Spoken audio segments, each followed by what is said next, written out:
नमस्ते प्यारे बच्चों। तो आप लोगों को स्कूल में जो ये दो ब्रिज कोर्स की बुकें दी गई हैं, इन दोनों ब्रिज कोर्स की बुकों में ये हमारे सभी विषय दिए गए हैं। इन सभी विषयों को हमें 31 अक्टूबर तक कंप्लीट करना है, क्योंकि अर्धवार्षिक का जो पेपर है इन्हीं बुकों में से पूछा जाएगा। तो हमारे 2 महीने बचे हैं मात्र 31 अक्टूबर के लिए। अब क्या है, कुछ ही समय बचा है, तो आपको इनको जल्दी से कंप्लीट कर लेना है। तो आज हम देखेंगे इस बुक की जो गणित दी गई है, तो आज हम गणित को देखने वाले हैं।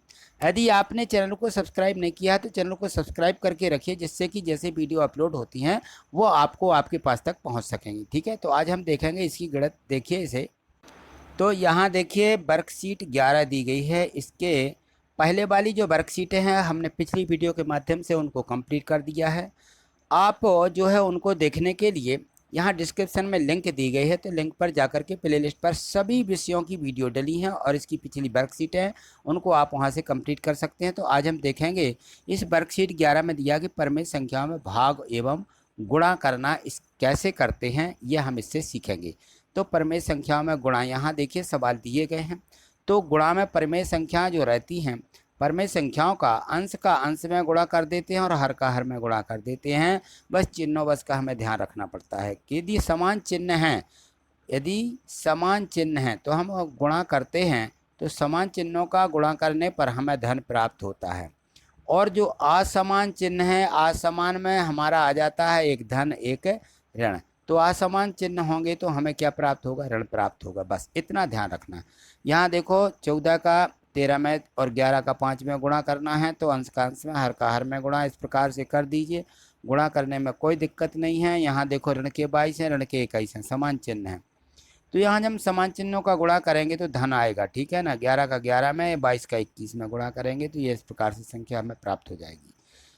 यहाँ देखो ऋण के 5 हैं और या ऋण के 4 हैं, धन के 5 हैं, दोनों का गुणा करेंगे तो ऋण की संख्या प्राप्त होगी, क्योंकि दोनों असमान हैं, चिन्ह असमान है। तो गुणा करेंगे तो ऋण के 20 मिलेंगे और हर का गुणा करेंगे तो 12 पंचे ये 60 प्राप्त हो जाएगा। तो इस प्रकार से हमें संख्याओं के अंश का अंश में हर का हर में गुणा करना सीखना है। ठीक है, चलिए आगे और भी देखिए। यहाँ पे प्रश्न दिए गए हैं। यहाँ देखो 6वां प्रश्न है, तो इसका देखो यहाँ ऋण है, इसमें भी ऋण है।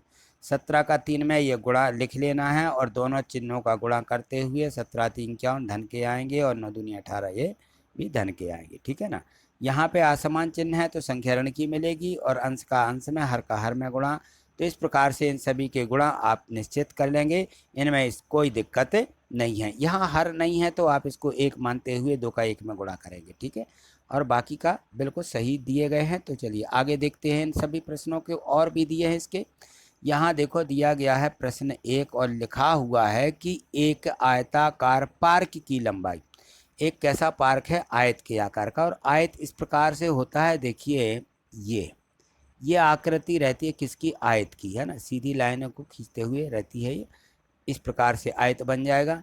तो इस आयत की लंबाई दी गई है 183/3, 183/3 मीटर है। चौड़ाई दी है 50/3 मीटर, ये 50 ये बटे 3।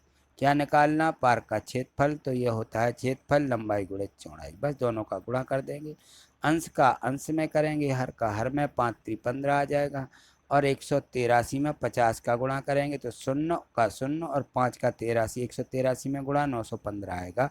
इस प्रकार से ये हमेशा क्षेत्रफल जो रहता है वो वर्ग मीटर में लिखा जाता है, तो वर्ग मीटर में इसको लिख देंगे। ठीक है, चलिए आगे देखिए इसके प्रश्न और दिए हैं। यहाँ देखें प्रश्न 2 दिया कि एक हवाई जहाज 1 घंटे में 1020 किलोमीटर की दूरी तय करती, कितने में, 1 घंटे में। तो वह 25/6 घंटे में कितनी दूरी तय करेगी। क्या करेंगे, 1 घंटे का दिया, 25/6 का निकालना, गुणा करेंगे। तो यहाँ लिख दीजिए कि ये जो है 1020 किलोमीटर जाती है 1 घंटे में, तो 25/6 गुणा कर देंगे।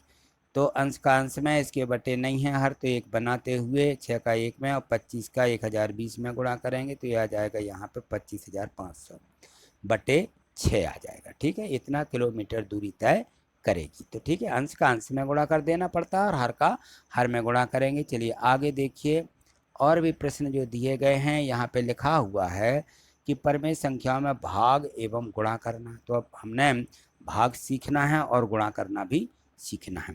तो यहाँ देखें, हम भाग जब हम करते हैं इस प्रकार से, तो यहाँ पे होता क्या है कि ये जो भाग लगा रहता है, भाग का हम गुणा कर देते हैं और इस संख्या का व्युत्क्रम कर देते हैं।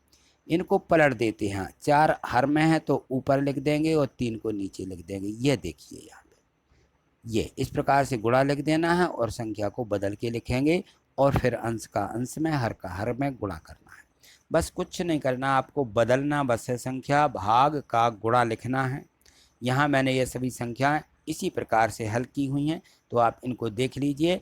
फिर आप गुणा अभी सीखे आ रहे हैं कि अंश का अंश में गुणा करना, हर का हर में गुणा करना है, तो यहाँ से आप इनको देख सकते हैं। चलिए आगे देखिए, और भी संख्या इसी प्रकार से जो दी गई हैं, 6वां 7वां 8वां 9वां और 10वां, इनमें कोई दिक्कत नहीं है, क्योंकि हमें संख्या को बदलना बस है। अंश की संख्या हर में लिखना, हर की संख्या को अंश में लिखना, बस इनको आप इतना कर लीजिए तो ये आपको समझ में आ गया होगा। चलिए आगे देखते हैं, प्रश्न और दिए गए हैं, इनके प्रश्नों को यहाँ देखें। यहाँ देखिए प्रश्न दिया गया है कि किसी कमरे का क्षेत्रफल 261/4 वर्ग मीटर है। क्षेत्रफल दिया गया, यदि उसकी चौड़ाई 19/3 मीटर है तो कमरे की लंबाई क्या होगी। अब यहाँ क्षेत्रफल दिया गया है कि कमरे की लंबाई निकालना थी, तो क्या करेंगे, भाग करेंगे। यहाँ लिख देंगे कि कमरे की लंबाई बराबर 261/4 वर्ग मीटर में चौड़ाई का भाग लगा देंगे, तो उसकी क्या निकल आएगी, लंबाई निकल आएगी। इस प्रकार से हमें इसको कर देना है। तो यहाँ भाग लगाएंगे, संख्या बदल जाएगी, 19/3 है तो 3/19 हो जाएगी संख्या, और 19 का 4 में गुणा, 261 का 3 में गुणा करके यहाँ लिख दीजिए 783/76 मीटर। ठीक है ना, ये इसकी लंबाई हो जाएगी। चलिए आगे देखिए, यहाँ पे प्रश्न दूसरा दिया गया है।